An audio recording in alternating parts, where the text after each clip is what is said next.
I'll guide you through the process of checking Twitter, now known as X comments on a tweet. If you've ever been confused about how to view the comments on a tweet, here's a step-by-step guide. Launch the Twitter X app on your smartphone.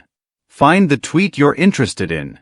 Below the tweet, you'll often see a number next to the comment icon, indicating how many comments or replies the tweet has. Although it might seem intuitive, tapping the comment icon will only open the text box for you to add your own comment. It won't show you the existing comments.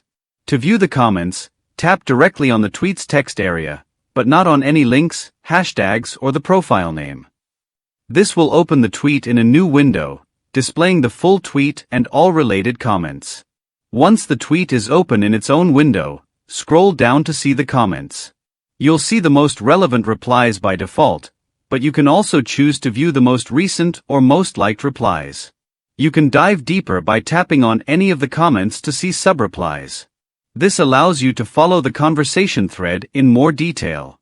Depending on what you want to see, you can switch between viewing the most relevant, most recent, or most liked comments using the options provided.